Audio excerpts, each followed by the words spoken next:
I am Jasmine Adams, and I am the host of Footprints to Fruition. This is an interview series that talks to some of Atlanta's most successful people about their challenges and triumphs and how they are striving to get to the next level.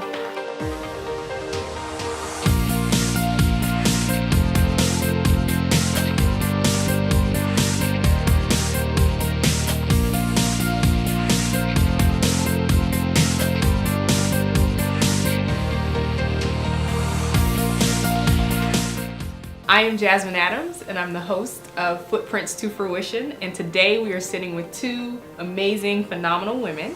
I am here with Susan Hitchcock. She is the president of the Agnes Alumnae Board, and Elizabeth Keish, who is the president of Agnes College. Welcome, ladies. Thank you so much. So I am excited for them to be here with us because we have two winners of the Womenectics POW Award.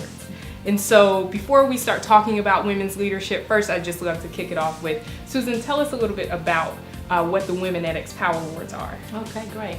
Well, the POW Awards are a very prestigious awards program, and I particularly am excited to say that it focuses on influential women leaders who make an impact on the lives of women and girls, specifically women and girls.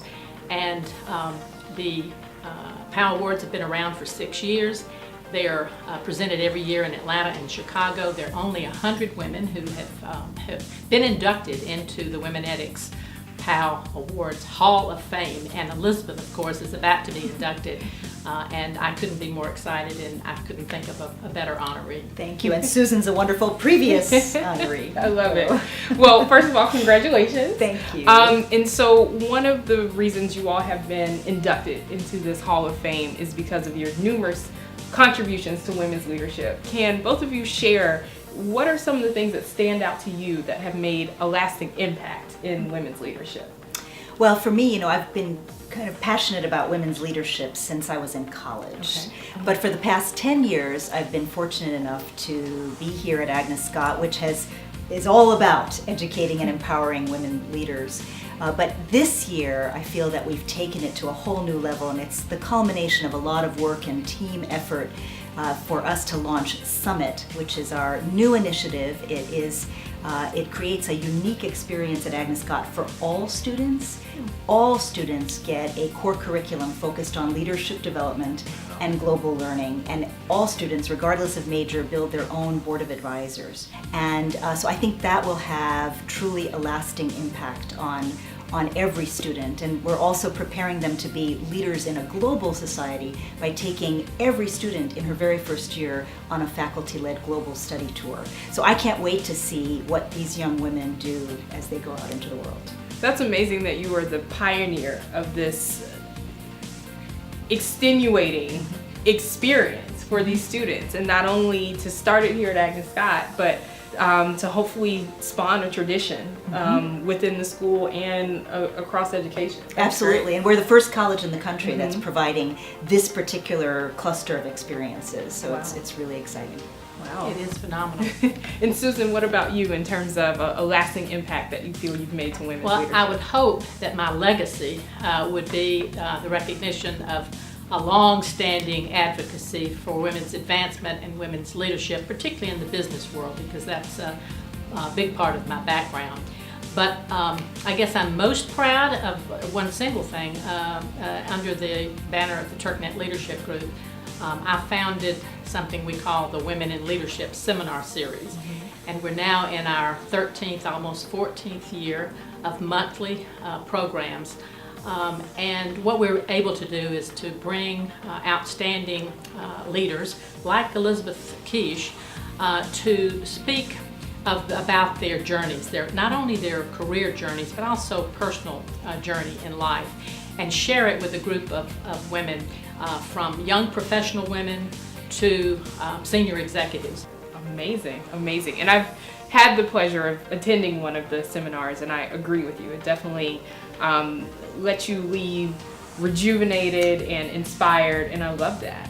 And so I'd love to roll into the next question, because being rejuvenated and inspired also is about being at Agnes Scott College, Susan, you're class of 67. I'm class of 2007. We're at the Alumnae house at Agnes Scott. So tell us, both of you ladies, how has Agnes Scott helped to shape your view of women's leadership?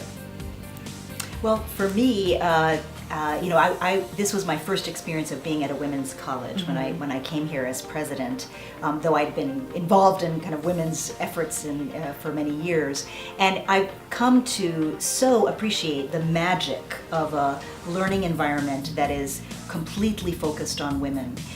Where it's like having a room of your own. It's all about women. It's all about high expectations, high aspirations, and just what a difference that makes in launching women, giving them that sense of confidence and the ability to do anything. And it's why women's college graduates, like the graduates of Agnes Scott, are such extraordinary leaders, in so many fields. And so for me, what it's taught me is, even in other kinds of environments, in co-ed environments, so to speak, or out in the business world, how important it is to bring women together and to intentionally focus on cultivating women as leaders, because that impact of having a supportive environment is extraordinary on enabling women to step up and aim high.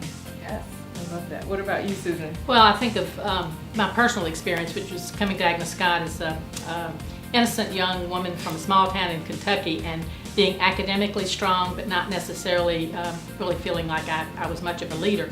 And I left Agnes Scott 4 years later, much more confident, ready to take on the challenges, and again, this is in the late 60s, of the corporate world, where I was one of a very few women in management. And it was challenging, it was highly competitive, and all of my peers, most of the people all the people I reported to and reported to me were males. And I have always given Agnes Scott credit for giving me the wherewithal to manage through all of that, and I made one rule, and that rule was I will not try to manage in a style that is not my own, that is not authentic. And I was told a couple of times, well, you need to lead more like a man. And I said, well, let me show you what I can do as a woman and in my style. And I was pretty successful. So. And that sounds like a really good rule that you made for yourself in terms of being your authentic self. And that's one of the things that I think Agnes Scott helps to cultivate as well. Absolutely. And also you talk about being able to manage through being in a male-dominated environment. And I know women, as they lead and grow, there's challenges or obstacles they may face, but in general, what advice do you all have for future women leaders? I would say aim high. I've been fortunate in my life to have situations where I was doubting my ability to step up and seek a new challenge, and I think that's very typical of women. There's research that suggests that women won't apply for something unless they think they're 95 to 100% qualified. And so I've been fortunate enough to have mentors who said, you need to seek this out, and what do you have to lose? And so that's one of the pieces of advice I think women really need to hear, is to aim high, because all of us, women and men, have some voices of gender bias in our heads, and so I think women do need to be aware of that and to overcome that in themselves, and then also to help other women too, and pay it forward and encourage other women to step up. I like that. Go for it. Yeah, absolutely. Susan? Well, I would say first and foremost that expect to have obstacles, and actually expect to fail on some things, because if you don't try, if you don't go for it, and most leaders, male and female, tell you that the greatest learning experiences come not from your successes and all of your good results, but it comes from those challenging times, the most challenging, overcoming the obstacles. And as a matter of fact, one of my favorite characteristics, if you will, or attributes, is resilience. And I think you build your resilience by going through those challenging times. And as good as Agnes Scott is in preparing you for just about everything, just expect that there's going to be ups and downs, and celebrate the ups, and recognize that you're prepared for those difficulties as well. And I like the fact that you said resilience is the number one thing in terms of, if we're talking about women's leadership and if we're talking about creating a legacy, then you will have the ups and downs. And I think that that's so important to repeat to the audience and the future women leaders. And so as the POW Awards honor resilient and bright women who go for it, Susan, can you speak a little bit about what's so unique about the POW Awards compared to some of the other award ceremonies out there? I think Womenetics has done a wonderful job in creating a format that is quite unusual. And typical awards like this, you accept the award and you say thank you. But they have created a format that includes panels, so that there are several honorees on the panel. And they are asked questions that allow them to actually share some significant insights about leadership, about the various things that they're doing in their communities, in their workplace, in their professions. So the audience literally leaves with some tremendous takeaways. I think everyone who attends recognizes that it is unique.